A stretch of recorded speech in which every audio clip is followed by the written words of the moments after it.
Well, hey everyone, my name is Nathan Jones, and if you're new here, welcome. I like to talk about all things movies, specifically Blu-rays, and today we're doing a spooky version of the Year series. It's the spooky edition, since it's October. So if anyone is not familiar with the Year series, what I've been doing is I actually started off with a random number generator where I decided to choose it between a spectrum of years, and I landed on 1940. And then from what that happened from there is people would comment in the comment section down below the next year. So it's been proliferating since then, and we've been choosing this random things, and there's big shout outs to people who have been watching this and joining along with the fun. But this time we are jumping into the spooky season, and I decided, you know what, let's throw the traditional trash out and talk about our top 5 horror movies of this particular year. So if you already know from the year, it's the title of the entire thing, probably just the thumbnail as well. It is 2007, so this is quite some time ago. It's 15 years now, which is kind of crazy that 2007 is that long ago, but also not that long ago. But I wanted to say special shout out to Linus, who decided to say 2007. So thank you so much, man, for putting that. Linus Camera Action is actually how his channel's name. So thank you so much, Linus, for choosing that. And so for anyone who's familiar with this, let's keep this going. There's actually going to be a playlist down in the description where you're going to be looking at the years that we've already chosen. So try to choose a year that hasn't been chosen yet, so we can just keep getting on with this particular challenge. It's super fun. So let's start talking about spooky 2007 movies. What are your top 5? Let me know before we jump in. So the first movie that we're going to be talking about, number 5 spot, is actually a movie that I do not have physically, which is unfortunate because I've seen it a couple times though, and I really, really love it. Obviously, that's why it's in the top 5. But I do have the first movie in the series that came out. There's actually only 2 movies. I'm talking about 28 Weeks Later. So this is the sequel to 28 Days Later, which I do have on Blu-ray, which, is a phenomenal film. In fact, is probably definitely one of the best zombie movies ever made, in my opinion. And now 28 Weeks Later is, obviously, as the title suggests, it's 28 weeks later after the outbreak, and families are running for their lives because these zombies are fast. Holy shit. If you've not seen this movie, there is a lot of tension in this one. Like, they ramp it up from 28 Days Later, and it is actually a really scary time. So I remember watching this when it came out and I was pretty petrified, especially the very opening scene with a group of family just kind of shacked up in a house being bombarded by zombies and being chased in the field. That is a terrifying opening. It gets a little bit bogged down a little bit, probably with a little bit too explanation of some things, but I do enjoy the series, and I'm really excited. Maybe one day there's going to be some kind of 28 months later or 28 years later, something like that. All right, so number 4 is another terrifying film. One you can really sink your teeth in and actually just rip out your entire jugular. I'm talking about 30 Days of Night. This movie is a lot of fun. This is one of my favorite vampire movies out there, especially during this time period. I think it's a very brutal depiction of vampires and, kind of the carnal and primeval nature of their, nature. And so this is a plot where it's all the way up in Alaska, and there is a small town, and of course, Alaska does not get much sunlight during certain times. In fact, there's a good section of that time where there's no light at all, and it's constantly dark, hence the title 30 Days of Night. So what happens is there is a Russian carrier that docks and pretty much has no crew on it, but they pretty much come down and descend on this town. There's a bunch of vampires on board that ship, and they terrorize this town for this entire time period, and it is amazing. We have really great cast here, Melissa George and Josh Hartnett. I really love Josh Hartnett, and I really want to see him in more movies. I know he hasn't really been doing much lately, but he's great in this as our lead. And, the death scenes in this are wild. And I remember viscerally watching this also around this time and being terrified out of my mind, just having nightmares of vampires with just blood dripping from their mouth and huge giant teeth. See picture.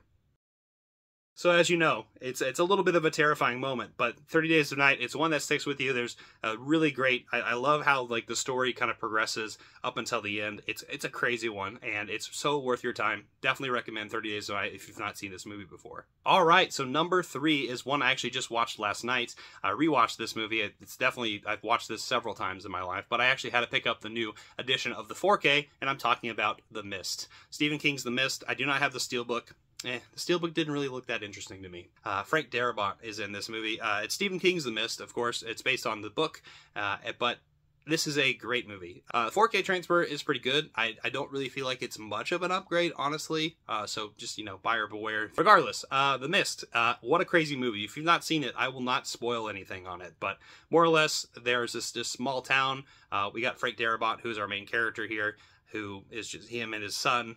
He, is just going to, through town, just doing his normal routine through a day, and ends up at a supermarket, just trying to, get stuff done. And all of a sudden, this mist comes out of nowhere and engulfs the entire city, right? And everybody inside the grocery store is terrified, and they don't really know what to do. There's people who have blood, who just all over themselves, and they're like, whoa, what's going on? And so they're all trapped in there, and then they don't really know what's going on. There's something in the mist, and like I said, I won't spoil the ending. It is definitely a tough movie to watch, and for its time, I think the special effects are actually quite good. And it's definitely 2007. You can definitely tell that. But regardless, it definitely packs a punch and will terrify the shit out of you. So The Mist, go check this movie out if you've not seen it, and watch out for the ending. All right, so we're down to the final two, and the next one is a heartbreaker of sorts. It is actually directed by J.A. Bayona, and I'm talking about The Orphanage. Wow. So Del Toro produced this, hence his name on the very cover. But wow, what a phenomenal ghost story.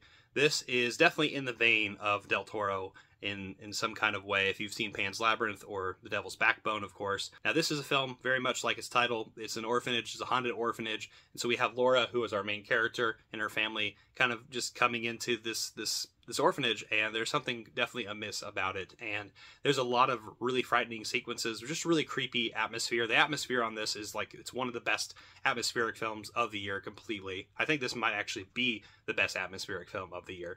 But it definitely is a, one that will, the emotions are definitely on its sleeve in terms of how you're going to feel after you watch this movie. But it is such an incredible film, and I definitely want this to come out from like Second Sight or, some other type of boutique label. I think give special treatment to this film. This is definitely Bayona's best work, and I love and adore this film, and it breaks my heart every single time I watch it. So check out The Orphanage if you've not seen it before. And last but not least, involves a little pumpkin. And it's not this one. It's not the Halloween 3 one, but it is Sam, who is a part of Trick or Treat. So Trick or Treat, this came out in 2007, and this is actually probably one of my favorite horror anthologies out there. This is number one. This is my favorite movie of this particular area in terms of horror, and I love it and adore it. I remember renting this movie and really not knowing, I liked certain parts, but I didn't like horror at the time, so it definitely wasn't something that really stuck with me.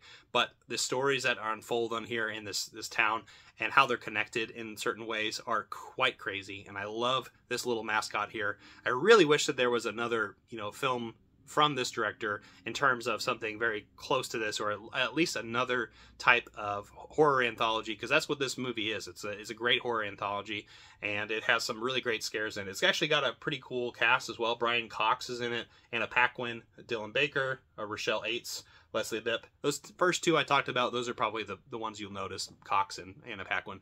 But regardless, this is a really fun film. It's nasty. It's funny. In fact, it's horrifying. It packs every single type of horror that you can try to find out there, all in one movie. And I think that's really special. And I really, really adore this movie. And yeah, definitely want to see more of this, but I might actually watch this probably sometime soon, even though I'm definitely in the middle of a 31 days of Halloween challenge right now. But anyway, what about you? What are your favorite movies from 2007? What are the favorite horror movies of 2007 is probably more accurate.